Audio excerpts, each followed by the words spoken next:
So there's a book by a Jewish scholar. His name is Abraham Heschel. And he wrote a book called God in Search of Man, the Philosophy of Judaism, I believe is the name of it. And he starts talking about where does this notion of free will come from, human freedom. If you look at everything around you, everything is determined. The laws of physics are determined. Everything. So you either have, even if you go, Heisenberg's uncertainty principle. It's but uncertainty is there's a randomness is a principle. It's a principle of chance. So there's either chance or certainty, but it is not. Neither one is free will. So you look around you and you cannot find a justification by human free will. And so what Heschel says is that the premise of religion, and I would say theistic religion, because it's not necessarily the case with some non-theistic religions, but I would say the premise of religion is that human beings have the capacity to transcend or come out of themselves. And it is in that act of transcendence that you find human free will.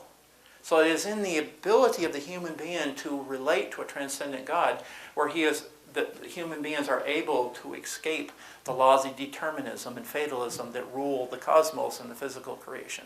So, and this is, they may not have, a lot of times you're going to hear that the belief in a God has nothing to do with our freedom. It is. The founders believed in God, but they were superstitious, and we're beyond that nonsense now. So people say, sure, they believe in God, but that's incidental to their views of liberty.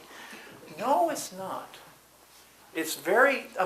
The difference in worldview between a universe where you believe came into being as a creative act of free will, and a universe that is simply subject to the laws of determinism, there's a big difference in worldview. And the idea of freedom came about from the Judeo-Christian worldview. Some people, we could have developed it. We could have developed it through evolution.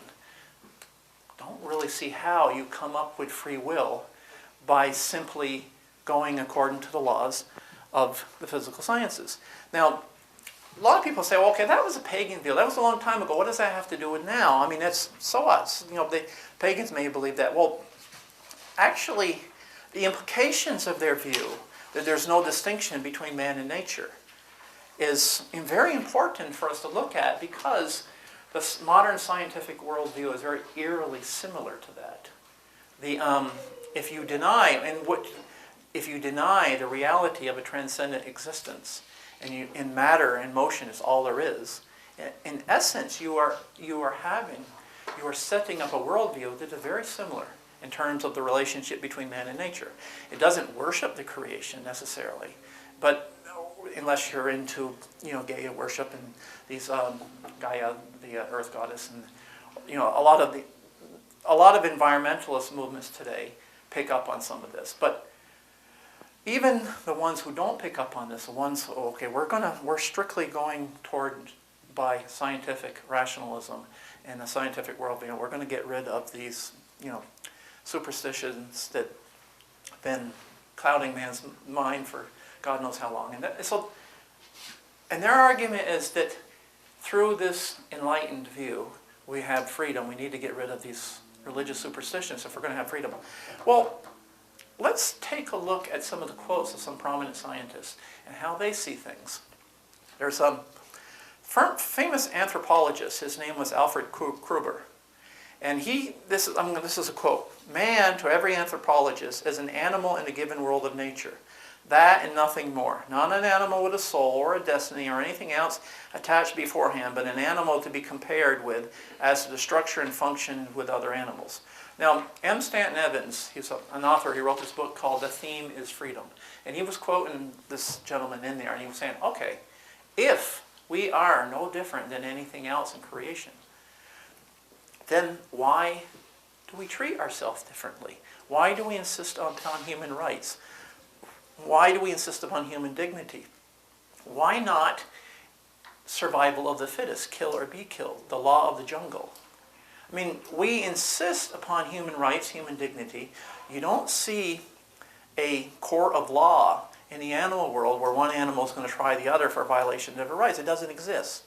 In the law, you have the law of the jungle, kill or be killed, survival of the fittest. So the reason why we treat ourselves is different than the animal world is because there is still a reviving, a remnant of the Judeo-Christian worldview in our civilization that sees human beings as different. Now, how long that will last if we get rid of the premises that set us apart as different is anybody's guess. B.F. Skinner, famous psychologist, he's the hypothesis that man is not free is essential to the application of the scientific method to human nature. Famous psychologist. A lot of your disciplines in psychology now believe that. And psychology, as taught in universities, is a discipline, an academic discipline that affects much of the humanities. So you've got sociologists, you've got your political scientists, your legal profession, and a lot of these social sciences that deal with human behavior, economists, they're based upon the human sciences is based upon an idea that you have to take the physical sciences, chemistry, math, physics, and apply it to human nature. That's where the notion of social engineering comes from. You can engineer a perfect human society the same way a chemist can engineer a chemistry experiment.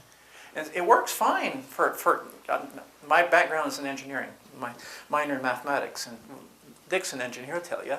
You got your physics classes, and engineers got to take physics. The experiments work pretty well. Things operate according to certain laws, and you can do experiments, and it works fine. Now, in order to apply that method, that discipline, to human behavior and human society, you have to accept the hypothesis that man is not free, according to B.F. Skinner, who was one of the founders of behavioral psychology. So this is essential fundamental difference between these worldviews. And it is the whole notion of human dignity, human individuality, and human freedom comes from the idea of human beings being created in the image of a being who brought about the existence as an act of creative free will. Now, I want to go into a little bit more of how they saw the nature of the human person. The founders picked up a lot on, a lot of our founders picked up a lot on Augustine, he had read the Bible, and he had developed it into his own view of, what you would, philosophy of human nature, so to speak. And our Puritans they had picked up on this and developed it further. So you got the human person seeks fulfillment through the act of love.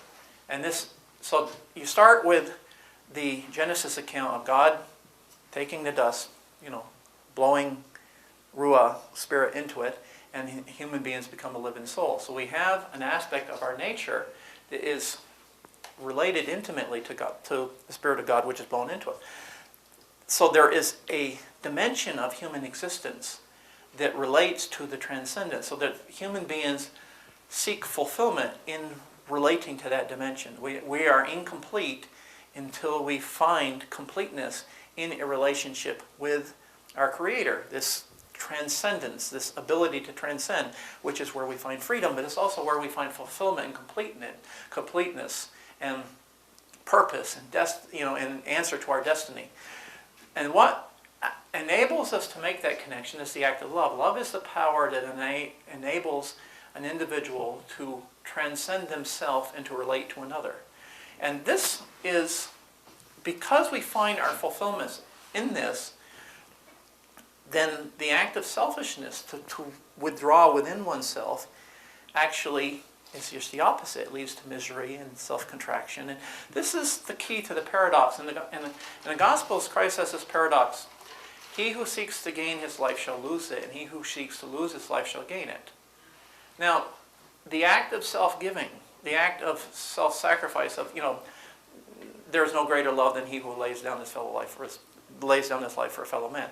The act of self-giving is an act of self-enlargement. It's an act of self-expansion. So the realization of self in the true meaning of true individualism recognizes the fulfillment of the individual as an act of self-expansion.